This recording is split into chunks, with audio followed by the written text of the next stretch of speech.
We have a major problem with Islamist gangs in our prisons. Through appeasement and weak leadership, they've been able to take control of prison wings. There are reports of sharia courts enforced by floggings and beatings. The Times reports that separation centres designed to contain the people capable of radicalisation are now being used as shelters from the people that they're targeting. Paedophiles and serial killers like Levi Belfield are converting to Islam for protection. Prison officers even say that sniffer dogs in the unit that contained the Manchester Arena plotter Hashim Abedi were called off for fear of offending Muslim terrorists. The public expect the government to act. It's time that they reclaimed control of our prisons. That's why I went to see Ian Aitchison, a former prison governor, an expert on extremism in our jails. We've got about 230 terrorist offenders. We've got a larger subset of prisoners who are deemed to be at risk of being radicalised. And we've also got them in very close proximity to more traditional, if you like, organised crime gangs that are controlling the drugs trade in prisons. And where those two groups are together, it's absolutely rational to think that they will cooperate in some way. And then you've got a very serious problem. And I don't think there are sufficient protections in place to prevent that from happening. And just the other day, we heard Axel Rudekabana, the Southport killer, who's here at Belmarsh, allegedly attack a prison officer with boiling water in a kettle. How is that even possible? This is, a wretched young man who has committed acts of extreme violence in a pre-planned way, and who, as far as we know, because obviously it's still going through court, ambushed a prison officer and seriously injured them. So why he was in a position where apparently no account was taken of the extreme and obvious risk he poses is a question that the Ministry of Justice should be answering. And is this that prison governors are incompetent, or is it that they are appeasing Muslim gangs and terrorists in our prisons? Because it doesn't feel as if they're putting the safety of prison officers first. And to me, prison officers' safety should be put first every single day. Well, I agree. We want prison staff to be present in our jails, to be able to make sure they're run safely, and to also allow rehabilitation to take place. Now, you asked me about prison governors. I think prison governors are being asked to do an impossible job at the minute.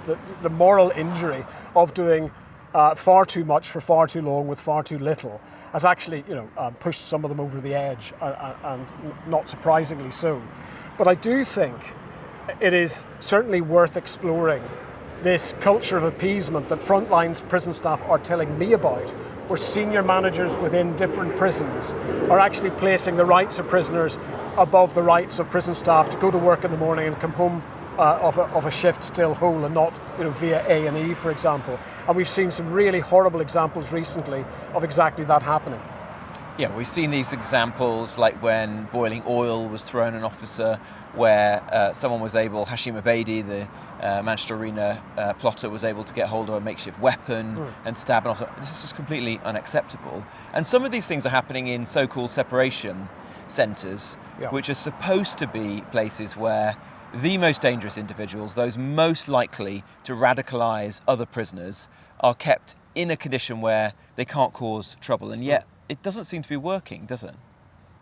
Well, I conceived of the idea of separation centres back in 2016, and I offered the government this as a solution. And I think there's more distance to travel on this, particularly when you get a very small number of people who are ideologically motivated, like Abedi, who want to kill for ideas, who I believe are still intent on killing for ideas, and have that capacity for high levels of violence, as well as the psychological mindset to try to subvert, undermine and radicalise others. I think there needs to be a different solution for them.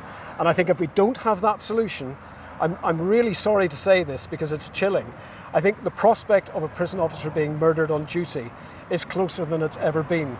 So that's why when I talk to people generally, I talk to the media about prison officer safety, I say at the moment the threat is intolerable.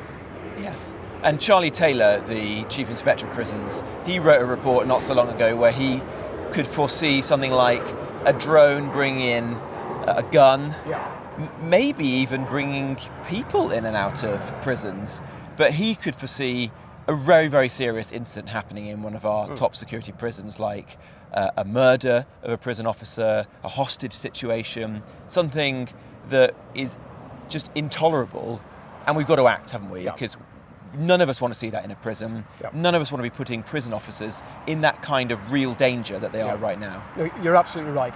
Charlie Taylor inspected quite recently 2 high security prisons, and he found that the drone defences that they had were either completely missing or broken in terms of netting, in terms of CCTV. And in other prisons, he's basically said these places are a bit like airports, I think. And this is really extreme, coming from the Chief Inspector of Prison. But you've also got the prospect that something like that payload could easily bring in more Semtex than was smuggled in by a person to Whitemoor Prison, or high security prison, back in the 90s. Weapons, pistols, ammunition. And if I'm thinking about that and worrying about it and considering it, you can be absolutely sure terrorists inside prison are as well. It feels to me as if it might only be a matter of time before a prison officer gets killed if the government doesn't step up, get a grip and take action. We have avoided the murder of a prison officer on duty, not by skill, in the last 3 or 4 years. Sometimes we've come within millimetres and seconds of that happening. There are people that have demonstrated the intent not simply to injure prison staff, but to murder them. Now, ideologically motivated prisoners, be they Islamist or potentially from the extreme right, although there's no evidence that that threat is anything like as large as from Islamist prisoners, they will know what the impact of murdering a prison officer on duty will be. It'll be straight from the IRA's playbook in Northern Ireland in the 80s and 90s, that the best way to destabilise the rule of law inside prisons is to take out a prison officer. Because, look at us. Imagine us going into a place, God forbid, tomorrow morning to work for the state and do an incredibly difficult job if a colleague had been murdered the day before. From a terrorist point of view, it is a perfectly rational act to take. There seems to be a very high proportion of prisoners in some of our jails who are Muslim today, and many of them have converted whilst they're in prison. What's going on? Are people being forcibly converted?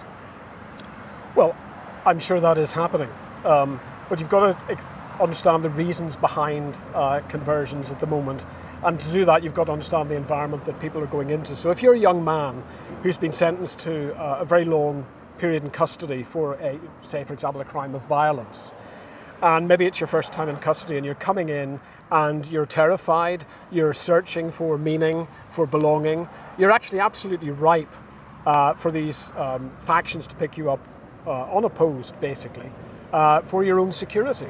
So I think quite a lot of that is happening, and it's changing the dynamics that we are used to in prison. What do I mean when I say that? Well, for example, we're now seeing evidence that convicted sex offenders who in the traditional prison hierarchy were at the bottom of the pile and had to be segregated from the rest of the population for fear that they would be killed by them, we're now seeing them walking openly in normal location because they've come under the protection of Muslim gangs in particular.